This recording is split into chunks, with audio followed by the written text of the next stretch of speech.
அருமையான ஒரு தக்காளி குழம்பு தான் செய்ய போகிறோம். அதுக்கு ஒரு சின்ன வெங்காயம் 10 எடுத்துருக்கிறேன்.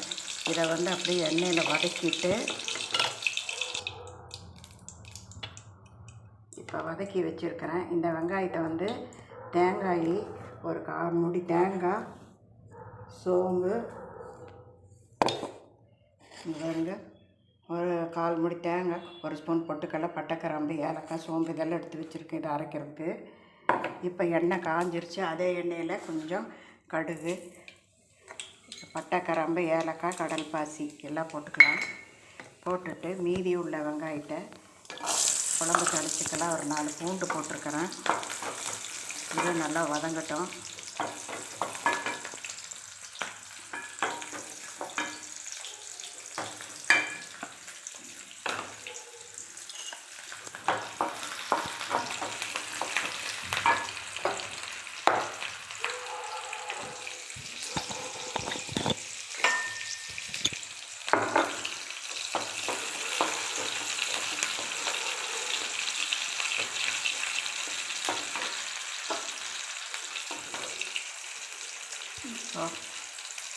இப்போ இது நல்லா வதங்கிருச்சு. இதோட கொஞ்சம் சாம்பார் தூள் ஒரு ஸ்பூன், 2 ஸ்பூன் சேர்த்துக்கலாம். இதோட மல்லித்தூள் ஒரு ஸ்பூனு இதையும் சேர்த்து எண்ணெயில் வதக்கிக்கலாம். மஞ்சத்தூள் 1/2 ஸ்பூன் போட்டுக்கலாம். இதையும் வதக்கிக்கலாம்.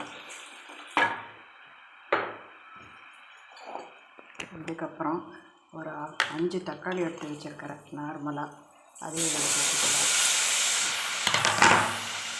இதையும் நல்லா வதக்கிக்கலாம். இப்போ இதை மூடி வச்சிடலாம். அந்த எண்ணெயிலே வதங்கட்டும்.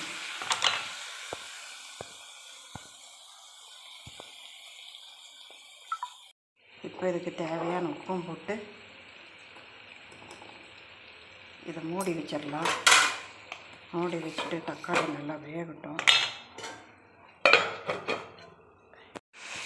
இப்போ நல்லா வெந்துருச்சு. இப்போ அரைச்சி வச்ச தேங்காய், சோம்பு இது எல்லாத்தையும் இதில் ஊற்றிக்கலாம். சின்ன வெங்காயம் இது எல்லாத்தையுமே சேர்த்துக்கலாம். இப்போ இதெல்லாம் சேர்ந்து ஒரு கொதி வந்ததுன்னா சுவையான தக்காளி குழம்பு ரெடி ஆகிடும்.